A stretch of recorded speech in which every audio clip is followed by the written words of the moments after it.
Uglies. Let's talk about it. Okay, so recently I did a movie review and a book review on this whole entire series because I found it quite interesting. The book itself bored me to death, and because the book was so boring, the actual film felt so much better to me. But I can see on the internet that the consensus is rather negative, so I thought I'd give an analysis why. So let's talk about it. But first, if you guys don't know who I am, Serial Deborah, student, singer, songwriter, and everything else in between, welcome back to my channel where I talk about my favorite TV shows, movies, and books. And today we're talking about Uglies. First of all, I think one of the reasons that this movie is being called a flop or completely dumb or useless is because this film feels so dated. And I was trying to take the time to fully understand why, because when someone says dated, it doesn't fully click in my brain. And then I realized that this movie, if it had been released in 2004, would have been much more better received than now in 2024. But let me explain why. And before we get into the world building and the premise of this film and why it feels so dated, let's start with the first problem, Talie herself,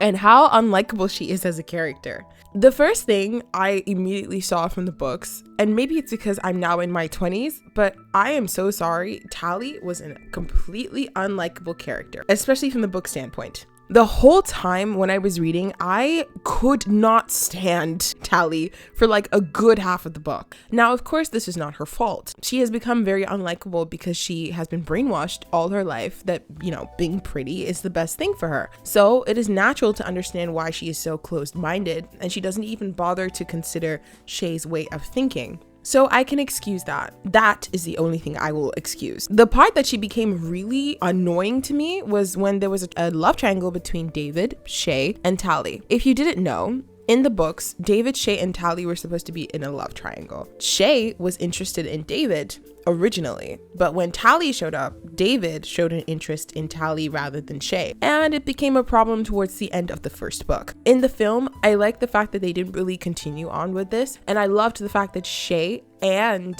Talie had more of a connection and had more chemistry. I also said this in my movie review. In the books, however, when David finally kisses Shay, David tells her that he thinks that she is beautiful. And the first thing to come out of her mouth is, "Am I more beautiful than Shay?" And when I tell you, I almost threw something at the wall because of how upset I was. I don't know whether to blame this on the fact that this is a grown man writing a teenage girl. I personally think that is also a huge problem here, but it's also completely not the right sentence to have because the book does not build up the intensity of this love triangle. We had no previous recollection of Talie feeling jealous of Shay when it came to her looks. So to throw that in there was truly, in my personal opinion, for shock value. In the film, Joey King really does try. When I tell you, she really does try, bless her heart, to try and make Talie much more likable. And I do like the movie's adaptation of that better.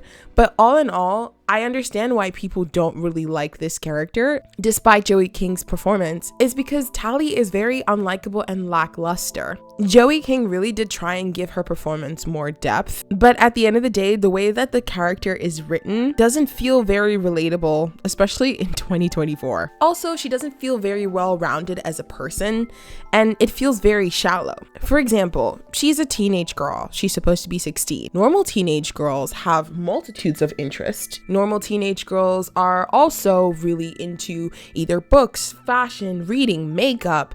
They have hobbies. They do other things. The book and the movie does not expand on this, rather focuses on Talie in relation to other people, so you don't really get a sense of a well-rounded person. Let's look at an example from The Hunger Games. Yes, I know it is not the only dystopian book out there, but it is a book series that is truly outstanding.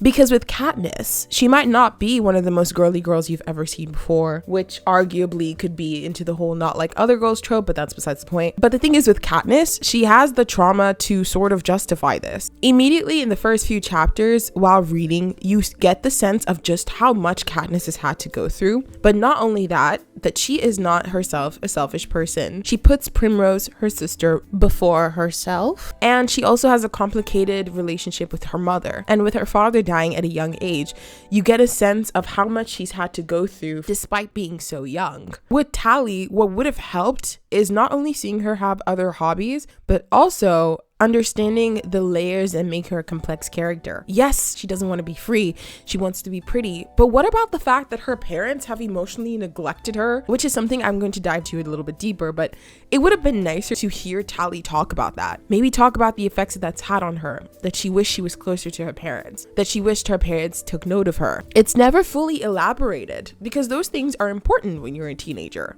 You're growing. Did she ever wish that things could be different?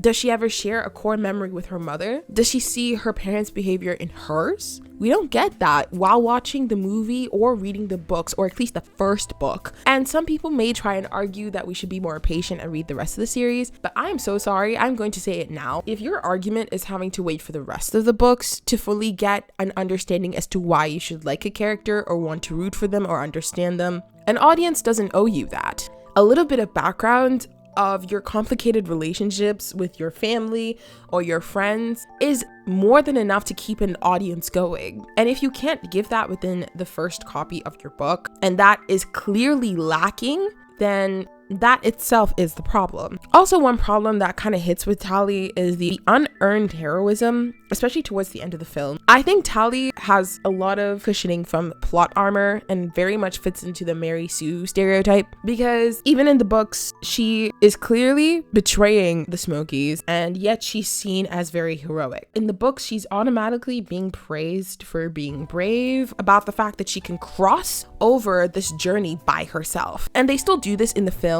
and it's meant to be seen as this like huge heroic thing.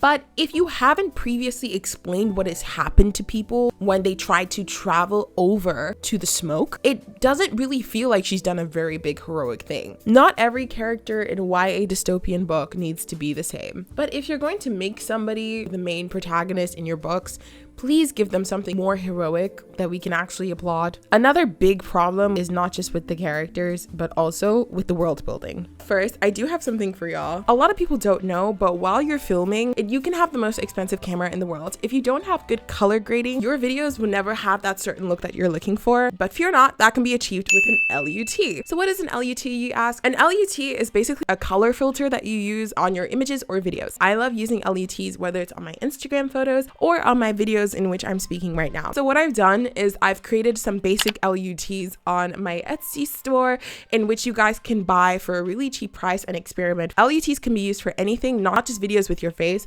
but also scenarios and also landscapes. And I also use it for my blogging channel as well. For example, this is what my face looks like without an LUT. I'm using my iPhone 13 right now to record this. And I mean, the colors are quite okay. It's just not the same look as I normally have. But this is me with an LUT.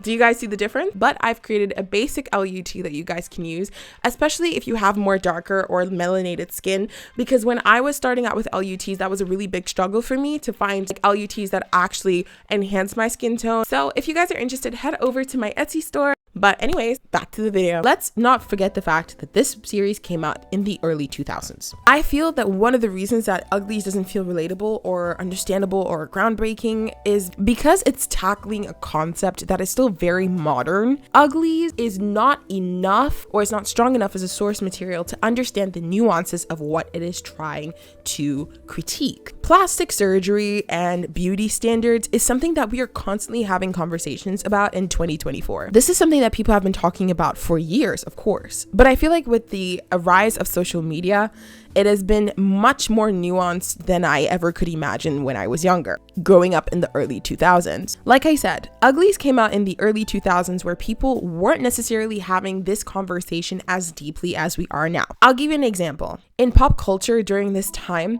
skinny was extremely in. Models were basically anorexic, and that was considered a beauty standard of the time. Not to mention there was America's Top Model, and I remember when Tyra Banks during this era thought it would be a great idea to pretend that she was homeless. But also one thing that was groundbreaking for the time was that when she came onto her show, she showed what her body looked like when she was bloated. I remember this, funny enough, because all of our mothers and everyone who used to watch the show thought that it was so groundbreaking that a woman could be honest about her bloating or gaining weight, something that feels very normal now. But at the time, no one really did this. So when Uglies was released in the early 2000s, it was, for that time, a new type of conversation. And arguably, for the time that it came out, it didn't need much nuance. The world and magazines were not talking that loudly about the different nuances about when it comes to being different types of pretty or pretty privilege or things like that. In fact, talking about these subjects was just seemingly taboo. So Uglies is very much a product of its time. And I think that's why people who read the books originally still kind of liked it, because at that time, no book was really delving into that subject when it came to plastic surgery or beauty standards. But now that it's 2024 and we've seen amazing dystopian books, aka the Hunger Games, and more YA books, because we've been able to have so many nuanced conversations about this, Uglies feels just too simple. It feels so flat and so shallow. And it just kind of feels like a dumb premise that hasn't been built up upon since 2005. If this movie had been released truly earlier, I think it would have been considered a product of its time. But unfortunately, in 2024, this is not the way people are having the conversation about unrealistic beauty standards and everything this book tries to critique and represent. Also, one of the reasons that it feels very shallow is because it tries to use one premise to sort of quote unquote create an umbrella effect upon how deep something like this affects multiple races of people. Like I said, again, this is a product of the early 2000s where people were not having nuanced conversations about colorism, texturism, and how much these pretty privilege or conventional beauty standards affect different communities and races. Now in 2024, we have these conversations, but in Uglies, the Rusties, who they called the humans beforehand, before their new civilization, that they used to fight each other and there was discrimination based on their skin color. Talie in the books finds that impossible, and she thinks to herself, but how could people fight one another due to their skin color? But the book, in at least the first book, does not elaborate on that at all. So you can imagine being a Black person reading this book and being like, well, it's much more deeper than that. Did we forget the whole Atlantic slave trade, or are we just not gonna do? Okay.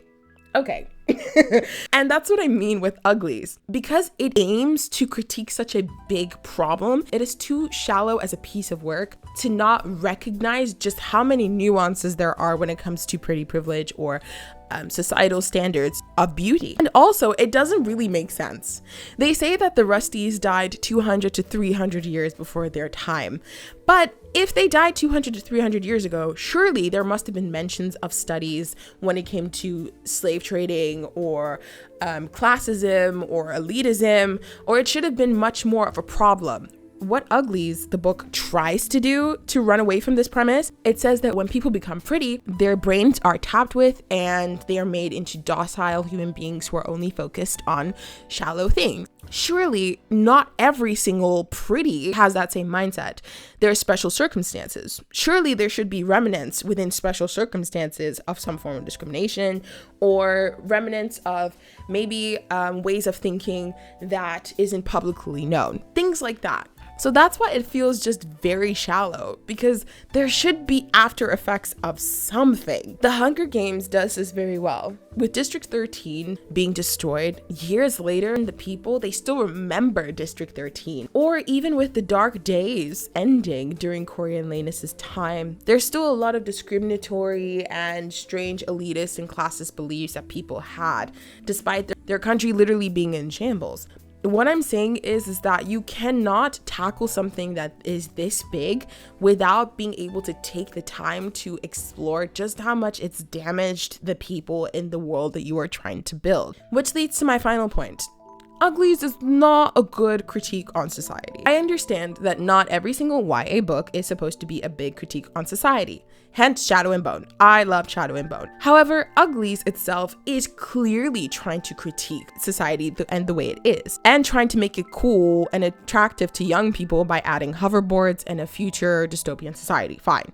But the thing is, if you're going to tackle such a big issue and make it the premise of your world, you have much more bigger shoes to fill. Not to mention, hoverboards are just such a 2000s concept that has been overused, but you know what? We don't have time for that. And one of the biggest reasons, and I said I would talk about this earlier in the video, a lot of parents emotionally neglect their children in this world. Surely there must be issues with things like this happening. If your parents have been brain damaged and so they cannot emotionally connect with you as their children, surely this must have damage on multiple children within this system. At least before they get their surgery, there must be some children that act out because of the fact that they feel neglected or sad, because their parents cannot literally care for them. If, for example, the author had maybe said that there's some children who the whole entire system affects them so much that they're secretly taken away and they're never spoken of again because they're just too difficult, or maybe they're made pretty extremely early, or maybe they're discarded, then you would get a bigger sense of urgency as to why this world is actually secretly very cruel. But the author doesn't do that. So sometimes you don't feel that this world is very cruel until way later in the book. And even then, it doesn't feel like the stakes are high enough. I'll give a really disturbing example, and also comment down below if you guys want a video on this. As I was rereading The Hunger Games, another aspect that doesn't really get touched on in the films are avoxes. Avoxes are people within the world of Panem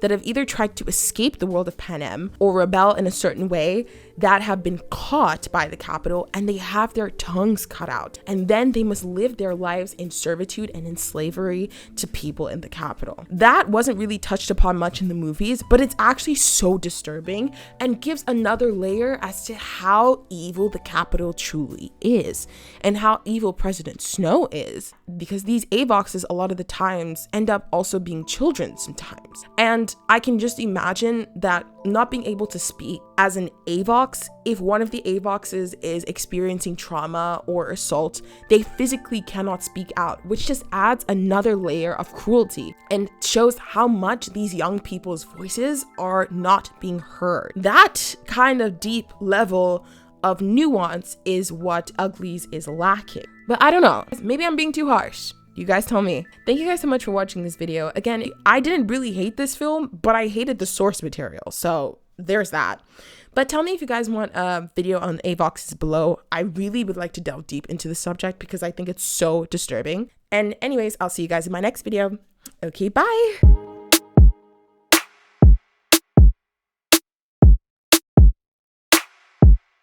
Oh my, oh my.